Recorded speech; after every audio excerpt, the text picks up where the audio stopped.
சுடிதாரில் side open ரொம்ப அழகாக எப்படி ஸ்டிச் பண்ணுறது அப்படின்னு வந்து பார்க்க போகிறோம். பாருங்கள், இந்த அளவுக்கு உங்களுக்கு நல்ல ஒரு நீட்டான ஃபினிஷிங்கில் எப்படி வந்து எதுவுமே துணியெல்லாம் தூக்காமல் நல்லா நீட்டாக வந்து ஸ்டிச் பண்ணுறது அப்படின்னு.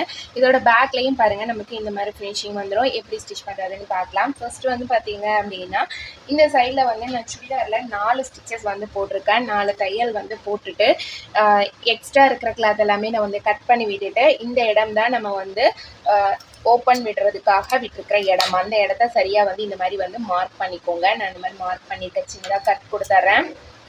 அடுத்து வந்து பார்த்திங்க அப்படின்னா, நம்ம இதோட கீழே இருந்து பார்த்திங்க அப்படின்னா இதை கரெக்டாக அப்படியே ஈவன் பண்ணி நம்ம வந்து கட் பண்ணி விட்டுக்கிட்டோம்.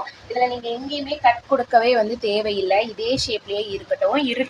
அதுக்கு அடுத்து நம்ம வந்து அதே மாதிரி இந்த 4 தையலும் முடிகிற இடம் பார்த்திங்கன்னா இந்த ஒரே இடத்துல தான் நான் வந்து முடிச்சிருக்கிறேன். அதுக்கப்புறம் நம்ம இப்போ கீழே இருந்து வந்து தையல் போட ஆரம்பிச்சிடலாம். ஃபர்ஸ்ட் வந்து பார்த்தீங்க அப்படின்னா கீழே இருந்து நான் அப்படியே வந்து ஸ்டிச்சஸ் போட்டு வரேன்.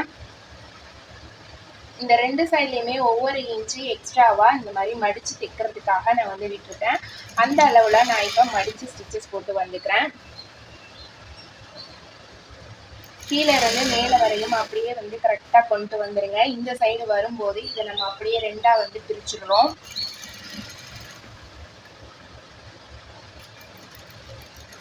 இப்போ மேலே கிளாத் வரப்போ நம்ம இதை அப்படியே வந்து 2 சைடையும் இப்படி தனியாக வந்து பிரித்து விட்டுறணும். பிரித்து விட்டுட்டு அதுக்கடுத்து வந்து நம்ம ஸ்டிச்சஸ் போட்டுக்கலாம்.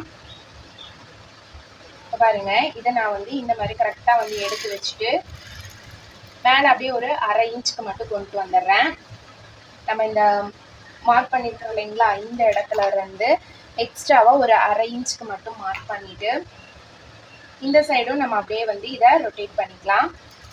இப்போ ஒரு அப்படியே ஸ்ட்ரைட்டாக தையல் போட்டுட்டு மேற்கொண்டு அப்படியே திருப்பி நம்ம வந்து கீழே வரையும் வந்து தைச்சிக்கலாம். அதே மாதிரியே அந்த சைடு வந்து நம்ம எப்படி ஸ்டிச் பண்ணுமோ அதே மாதிரி இந்த சைடும் வந்து அப்படியே வந்து ஸ்டிச் பண்ணிட்டு வந்துடலாம். இதுக்கு அடுத்து தான் நம்ம இன்னொரு ஸ்டிச்சஸுமே வந்து போட்டுக்க போகிறோம். அதே மாதிரியே வந்து எல்லாமே நீங்கள் நீட்டாக பர்ஃபெக்டாக அந்த மாதிரி ஸ்டிச் பண்ணிக்கோங்க. இடையில நீங்கள் உங்களுக்கு துணி ஏதாவது எக்ஸ்ட்ரா வந்தது அப்படின்னா நீங்கள் லைட்டாக வந்து ஒரு சுருக்கம் கொடுத்த மாதிரி வந்து ஸ்டிச் பண்ணிக்கோங்க. ஏன்னா நான் கீழே வந்து மடித்து ஸ்டிச் பண்ணிட்டேன். இப்போ சைடில் வந்து பாருங்கள், நமக்கு இந்த எப்படி வந்து நீட்டாக அழகாக வந்திருக்கு அப்படின்னு. இது மேலே நம்ம அவுட்ரு தையலும் வந்து போட்டுக்கலாம். இதோட பேக் சைடும் பாருங்கள் எவ்வளோ நீட்டாக இருக்குது அப்படின்னு. வீடியோ பிடிச்சிருந்தா சப்ஸ்கிரைப் பண்ணிக்கோங்க.